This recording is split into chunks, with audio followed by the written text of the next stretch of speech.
Hi hello ಎಲ್ಲರಿಗೂ ನಮಸ್ಕಾರ. ಶಾಂತಿ cooking and health ಟಿಪ್ಸ್ಗೆ ಸ್ವಾಗತ. ನಾನಿವತ್ತು ಸಂಜೆ ಟೀ ಜೊತೆ ತಿನ್ನೋಕ್ಕೆ ಒಂದು ಒಳ್ಳೆ ಸ್ನ್ಯಾಕ್ಸ್ ರೆಸಿಪಿ ಆಲೂ ಬೋಂಡನ ಮಾಡ್ತಾಯಿದ್ದೀನಿ. ತುಂಬಾ ಸುಲಭವಾಗಿ ನಾವು ಇದನ್ನು ಮಾಡ್ಕೊಳ್ಬೋದು. ಬನ್ನಿ ಹಾಗಿದ್ರೆ ಇದನ್ನ ಹೇಗೆ ಮಾಡೋದು ಅಂತ ನೋಡೋಣ. ಅದಕ್ಕಿಂತ ಮೊದಲು ಯಾರೆಲ್ಲ ನಮ್ಮ ಚಾನಲ್ನ ನೋಡ್ತಾ ಇದ್ದೀರಾ ಪ್ಲೀಸ್ ಲೈಕ್ ಆ್ಯಂಡ್ ಸಬ್ಸ್ಕ್ರೈಬ್ ಮಾಡಿ ಆ್ಯಂಡ್ ಸಪೋರ್ಟ್ ಮಾಡಿ. ಮೊದಲಿಗೆ ನಾನಿಲ್ಲಿ ಆಲೂ ಬೋಂಡ ಮಾಡಲಿಕ್ಕೆ ಒಂದು 5 ರಿಂದ 6 ಆಲೂಗಡ್ಡೆನ ಕಟ್ ಮಾಡಿ ಕುಕ್ಕರ್ಗೆ ಹಾಕಿ ಬೇಯಿಸಿಟ್ಕೊಂಡಿದ್ದೆ. ನಂತರ ಕಂಪ್ಲೀಟಾಗಿ ತಣ್ಣಗಾದ್ಮೇಲೆ ಅದ್ರ ಸಿಪ್ಪೆ ತೆಗಿತಾ ಇದ್ದೀನಿ. ಸಿಪ್ಪೆ ತೆಗೆದು ಒಂದು ಸ್ಮ್ಯಾಶರಿಂದ ಸ್ಮ್ಯಾಶ್ ಮಾಡಿ ಇಟ್ಕೊಳ್ತಾ ಇದ್ದೀನಿ. ನೋಡಿ, ಇವಾಗ ಎಲ್ಲ ಆಲೂಗಡ್ಡೆಯನ್ನು ಪೂರ್ತಿಯಾಗಿ ಸ್ಮ್ಯಾಶ್ ಮಾಡಿ ಇಟ್ಕೊಂಡಿದ್ದೀನಿ. ನಂತರ ಒಂದು ಪ್ಯಾನ್ಗೆ 1-2 ಸ್ಪೂನ್ ಆಗುವಷ್ಟು ಎಣ್ಣೆನ ಸೇರಿಸ್ಕೊಂಡು ಎಣ್ಣೆ ಚೆನ್ನಾಗಿ ಕಾದ ನಂತರ ಅರ್ಧ ಸ್ಪೂನ್ ಆಗುವಷ್ಟು ಸಾಸಿವೆ, ಅರ್ಧ ಸ್ಪೂನ್ ಆಗುವಷ್ಟು ಜೀರಿಗೆ ಮತ್ತು 1 ಸ್ಪೂನ್ ಆಗುವಷ್ಟು ಕಡಲೆಬೇಳೆನ ಸೇರಿಸ್ಕೊಳ್ತಾ ಇದ್ದೀನಿ. ಹಾಗೆ ಸಣ್ಣದಾಗಿ ಕಟ್ ಮಾಡಿ ಇಟ್ಕೊಂಡಿರುವಂತಹ ಶುಂಠಿಯನ್ನು ಸೇರಿಸ್ಕೊಂಡು ಫ್ರೈ ಮಾಡ್ಕೊಳ್ತಾ ಇದ್ದೀನಿ.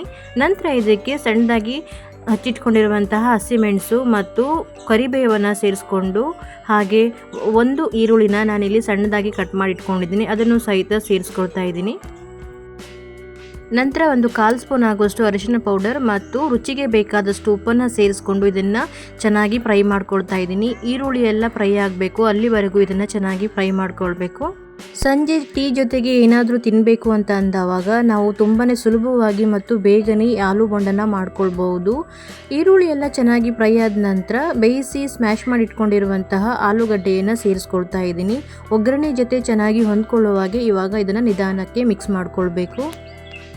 ಗ್ಯಾಸನ್ನು ಸ್ವಲ್ಪ ಮೀಡಿಯಂ ಫ್ಲೇಮಲ್ಲಿಟ್ಟು ಚೆನ್ನಾಗಿ ಮಿಕ್ಸ್ ಮಾಡ್ಕೊಳ್ಬೇಕು. ನಂತರ ಇದಕ್ಕೆ ಕಟ್ ಮಾಡಿದ ಕೊತ್ತಂಬರಿ ಸೊಪ್ಪನ್ನು ಸೇರಿಸ್ಕೊಂಡು ಗ್ಯಾಸ್ ಆಫ್ ಮಾಡ್ಕೊಳ್ಳಿ. ಆಲೂ ಬೋಂಡ ಒಳಗಡೆ ಹಾಕಲಿಕ್ಕೆ ಸುಕ್ಕ ರೆಡಿಯಾಗಿದೆ ಇವಾಗ. ನಂತರ ಬೋಂಡ ಮಾಡಲಿಕ್ಕೆ ಕಡಲೆ ಹಿಟ್ಟಿನ ಮಿಶ್ರಣವನ್ನು ರೆಡಿ ಮಾಡ್ಕೊಳ್ತಾ ಇದ್ದೀನಿ.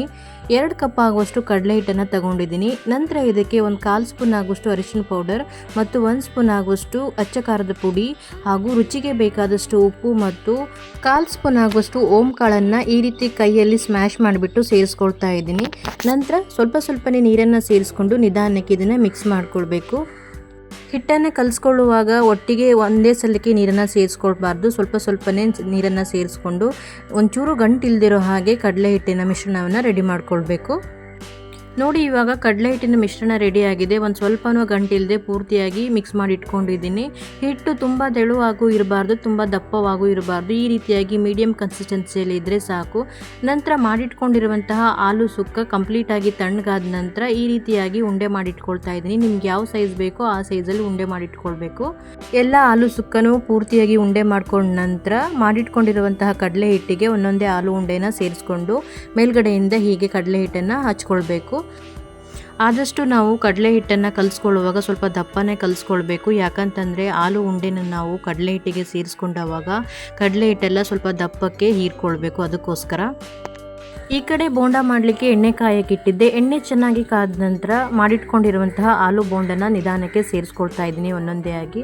ಆಲೂ ಬೋಂಡವನ್ನು ಸೇರಿಸ್ಕೊಂಡ ನಂತರನೇ ನಾವು ಸೌಟ್ ಹಾಕಿ ತಿರುಗಿಕೊಳ್ಬಾರ್ದು. ಒಂದು 4 ರಿಂದ 5 ಸೆಕೆಂಡ್ ಬಿಟ್ಟು ನಿಧಾನಕ್ಕೆ ತಿರುಗಿ ಹಾಕ್ಕೊಳ್ಬೇಕು.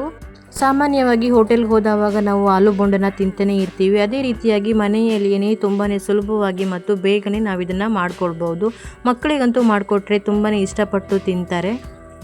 ಬೋಂಡನ ಬೇಯಿಸ್ಕೊಳ್ಳುವಾಗ ಗ್ಯಾಸನ್ನು ಮೀಡಿಯಂ ಫ್ಲೇಮಲ್ಲಿ ಇಟ್ಬಿಟ್ಟು 2 ಕಡೆಯಲ್ಲೂ ನಿಧಾನಕ್ಕೆ ಬೇಯಿಸ್ಕೊಳ್ಬೇಕು. ಸುಮಾರು ಒಂದು 2 ರಿಂದ 3 ನಿಮಿಷ ಗ್ಯಾಸನ್ನು ಮೀಡಿಯಂ ಫ್ಲೇಮಲ್ಲೇ ಇಟ್ಕೊಂಡು ಇದನ್ನು ನಾವು ಬೇಯಿಸ್ಕೊಳ್ಬೇಕು.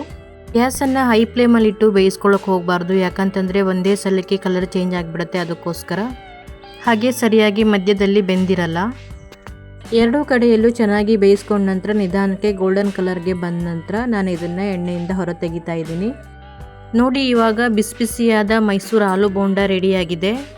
ಬೋಂಡ ಅಂತೂ ತುಂಬಾ ರುಚಿಯಾಗಿತ್ತು. ನಾವು ಹೋಟೆಲ್ಗಳಲ್ಲಿ ತಿಂದಾವಾಗ ಯಾವ ರುಚಿ ಇರುತ್ತೋ ಅದೇ ರುಚಿ ಇತ್ತು. ನೀವು ಕೂಡ ಇದನ್ನು ಟ್ರೈ ಮಾಡಿ.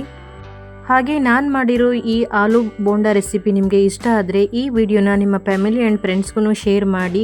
ಯಾರೆಲ್ಲ ಈ ವಿಡಿಯೋ ನೋಡ್ತಾ ಇದ್ದೀರಾ ಪ್ಲೀಸ್ ಲೈಕ್ ಆ್ಯಂಡ್ ಕಮೆಂಟ್ ಮಾಡಿ ಆ್ಯಂಡ್ ಸಪೋರ್ಟ್ ಮಾಡಿ.